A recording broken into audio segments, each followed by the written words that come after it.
The summer I learned to listen to the old house, I was 7, and the lilac upstairs shed its scent like rain on a warm stone.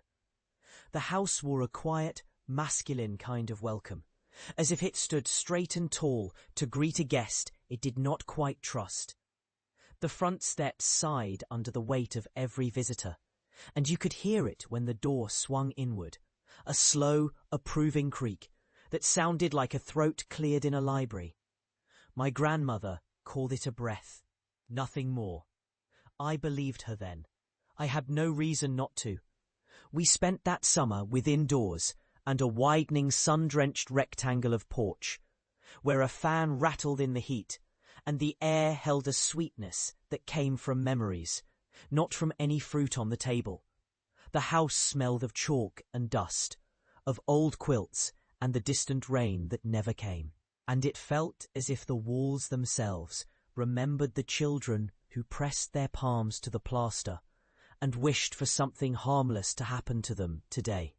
I had a friend then, a girl named Nella, with a stubborn curl of hair that refused to lie flat, and a handwriting that looked as if it had learned to spell by accident.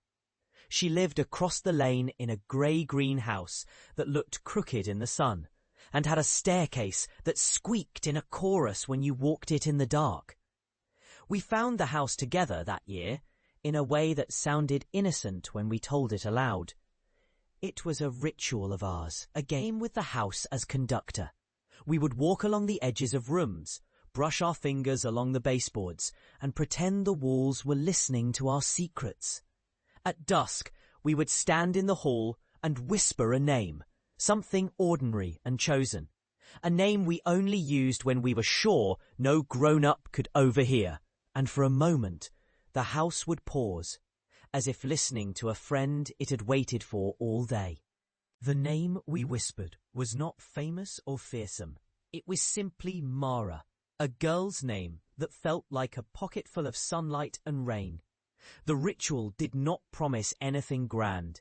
It was a promise to remember, to hold still long enough for the corners to settle, to hear the clock tick with a slower heart, to pretend that time could be pressed between two fingers and saved for later. Mara and I believed the house belonged to us as much as we belonged to it. We were careful. The night Mara disappeared is not a page I wish I could forget with the same ease I forget the names of people I never see again. It is a page I tell myself I burned, but you cannot burn a memory the house is always rereading in its own quiet way. After that night, the house changed its pace. It no longer breathed, it listened. The creaks of the floorboards did not accompany footsteps as much as they did the listening of someone who knew how to wait. I tried to pretend it was only the mischief of age and the weight of years. Mara's absence felt like a small, wrong thing inside the house, a note dropped in the orchestra pit that refused to be found again. The attic door sagged, the floor in the nursery pressed down with a memory too heavy to carry, and yet the house kept a dignified stillness, as if it believed both us and Mara deserved to be given a gentle, unhurried burial in its quiet architecture. In the years that followed, I kept returning to the old place, as if the summer were a thread I could pull through the needle of adulthood and stitch back into the fabric of my breath. The house did not forget Mara. It rehearsed her in its own way, in unspoken whispers that came when I was alone with a lamp and the ticking of a clock that never seemed to keep the same rhythm twice. The sounds were small and particular. The house had a way of answering that was not loud but precise, a reply that did not insult your memory with bravado, but pressed your hand with a quiet, almost religious certainty. Mara's name drifted through the rooms in the same way a breeze does when it passes through a cotton curtain. Sometimes I would swear the hall mirror held its own small weather system, a breath that belonged to Mara and to no one else.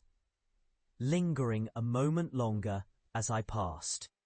I found the evidence of our summer ritual scattered through the years, like the last petals of a flower that never fully dies. There was the chalk circle we drew on the kitchen floor that first afternoon, now faint and effervescent in the grain of the boards. There was a coin we had pressed into the cracks near the doorframe, the edge of it dulled by countless touches. A history we could not have known would be so long. And there were the words we spoke, copies of the mother tongue of a child's imagination, now grown into a language only the house understood when it chose to listen. The house kept them all, the circle, the coin, the words, and the memory of Mara's small, stubborn laughter when the rain began to fall, and we pretended that storms were a kind of music. The turning point arrived not with a crash of thunder or a flood of rain, but with a note found in the long drawer of the dining room. A drawer that held nothing of real use, but everything of memory. The sort of drawer where the past taps its fingernails until you finally acknowledge it. The note was discoloured where a finger had pressed its message into the paper. It was addressed to me, though it was not my handwriting. Do not forget the house when you forget your own name. The line was followed by a sketch, crude and childlike, of two figures holding hands beneath the circle we had drawn on the kitchen floor long ago. Mara's face was there, bright as the sun on a clean window pane, and my own as a smaller, older version of myself. Eyes too wide with the seriousness of a game that had suddenly turned sacred. I did not understand the note at first. The handwriting was Mara's, yes, yet there was something else in the air of the words, an insistence that did not belong to a child, a line grown heavy with meaning. Then I found a small chest in the attic, a chest I had never dared to unlock before, though I had stood in front of it many times and felt the weight of the ages bearing down on its lid. Inside were 2 children's coats, a few tarnished trinkets, and a stack of letters tied with a ribbon that had long since lost its colour. The letters were Mara's, written in the tone of one who understands that every dawn is a doorway, and every doorway is a debt you must pay with a memory. They spoke of a summer that could have lasted forever if not for the door at the end of the hall being human, with lungs that breathed and a will to decide when to close. In one letter, Mara wrote to me about the circle on the floor, the coin under the boards, and the night we learned to listen. If we listen long enough, the house will tell us which names belong to which doors and which doors to which ages. In another, she asked me to